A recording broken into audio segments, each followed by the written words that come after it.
Madame la Présidente du Sénat, Monsieur le Ministre des Affaires étrangères, Monsieur le représentant du haut représentant du Président de la République, distingués invités, Mesdames et Messieurs,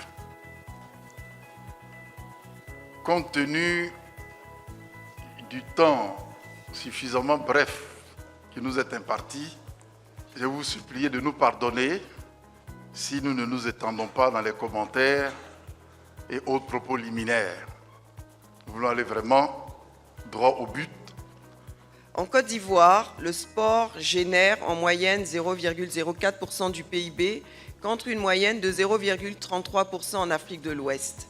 L'industrie sportive révèle de nombreuses opportunités et quelqu'un l'a dit, la détection des talents. On sait aujourd'hui que notre équipe nationale de football utilise tous les talents de la diaspora. Mais dans d'autres disciplines sportives, bien sûr, la détection des talents est fondamentale pour faire rayonner notre pays du point de vue sportif. L'expertise dans la chaîne de valeur sportive. On a parlé d'infrastructures. Aujourd'hui, nous avons les plus belles infrastructures sportives, et en tout cas à l'occasion de notre CAN. Mais bien sûr, il va falloir aussi les maintenir, les construire, les embellir et bien sûr avoir aussi de l'expertise dans les événements sportifs. Le secteur de la culture est un secteur extrêmement dynamique. Il représente aujourd'hui dans le monde plus de 2250 milliards de dollars, 30 millions d'emplois en Côte d'Ivoire. Ça représente à peu près 4% du PIB et plus de 600 000 emplois. Grâce au président de la République et notamment dans le cadre du PND 2021-2025, le secteur de la culture est dans le pilier numéro 1 de ce PND. Ce pilier numéro 1 a identifié un certain nombre de secteurs qui doivent participer à la transformation structurelle de notre économie et à la création de l'emploi. En Côte d'Ivoire, nous avons le privilège de disposer d'un patrimoine culturel riche, ainsi que d'une jeunesse talentueuse qui crée des œuvres reflétant notre identité et notre génie créatif. C'est pourquoi mon département s'engage à soutenir des initiatives qui vont favoriser la professionnalisation de tous les secteurs, avec un accent particulier sur le cinéma, sur l'ambition de faire de la Côte d'Ivoire une terre de tournage, pour montrer effectivement qu'il y a des opportunités aujourd'hui, et on lancera aussi cet appel pour que la diaspora s'implique et revienne mettre son talent, son expertise au profit de notre secteur. Dans l'industrie du sport, il est important de capitaliser sur les succès de l'organisation d'événements sportifs afin de créer une industrie locale du sport et de professionnaliser tous les secteurs concernés. J'en profite pour faire un clin d'œil à la diaspora ivoirienne qui a contribué à sa manière au rayonnement de la Côte d'Ivoire à l'international.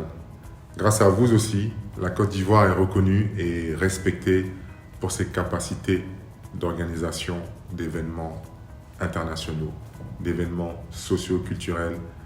Et c'est une fierté vraiment d'être ivoirien lorsqu'on voit ça. Et en tant qu'Ivoirien, tout d'abord, mais aussi en tant que footballeur international, je tiens à ce que ma voix porte aussi loin qu'elle le pourra, afin d'encourager toutes et tous, personnes physiques, institutionnels, diplomates, investisseurs, à venir voir le potentiel exponentiel de notre pays et à venir y investir sans hésitation. La diplomatie sportive est un moyen stratégique de coopération et d'attractivité du pays à travers l'organisation et la participation aux grands événements continentaux et mondiaux. J'étais aujourd'hui en tant qu'observateur scientifique. On a constaté ce qui est une réalité. Il y a une corrélation mondiale entre la puissance des pays et leur ranking, sur tous les plans. Donc, ça veut dire que, et vous constatez que pendant la JO, le top 10 est constitué de ces pays-là. Les pays qui pratiquent assez bien cette diplomatie, dans le monde entier, on a pris le cas des États-Unis, de la France et du Qatar. En Afrique, c'est le Maroc. Depuis longtemps, ils auront la Coupe du Monde et la Coupe d'Afrique. Ça fait plus de 50 ans qu'ils y travaillent. Le Rwanda s'est positionné comme un pays de sport et d'event à travers les arénas qui se sont créés. Et la Côte d'Ivoire a bien réussi cela avec la Coupe d'Afrique. Et je pense qu'on est sur la bonne tendance. Après, il y a ce que j'appelle la gestion de l'héritage.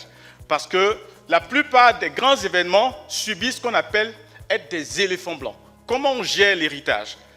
Pourquoi est-ce qu'une infrastructure doit être gérée de façon professionnelle? Honnêtement, ça doit être sérieux et donc les diplomates souvent vont créer la relation de coopération entre l'expertise internationale et l'expertise locale. Les retombées de la diplomatie sportive pour la Côte d'Ivoire. On a une image, une autorité pays et une image positive. On a le tourisme qui va se développer.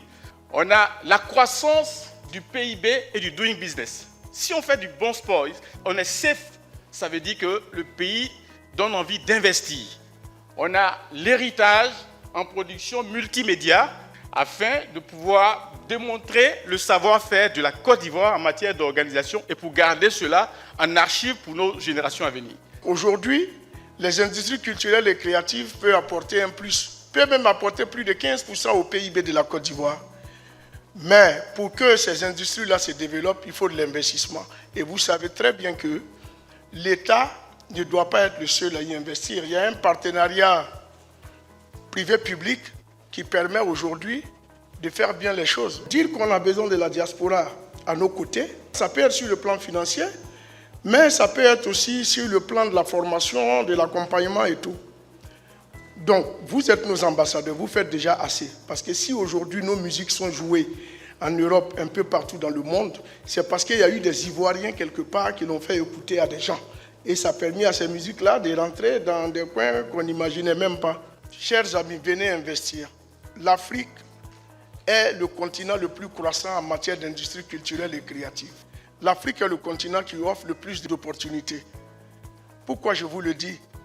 Regardez toutes les grandes maisons, que ce soit Universal, que ce soit Sony Music, que ce soit Warner, tous sont en train de venir en Afrique parce qu'en Europe, en Amérique, ils ont atteint leur point de paroxysme en termes de développement. Et c'est en Afrique que tout le monde se rabat. Mais il ne faudrait pas que les Africains soient en reste. Il ne faudrait pas que l'avantage économique du boom de la culture profite aux autres. Vous pouvez revenir. Vous avez une Côte d'Ivoire culturelle en pleine expansion. Vous avez un engagement des autorités à nous accompagner et c'est vous qui devez donner cette force-là pour que nous puissions contribuer aussi au PIB de la Côte d'Ivoire.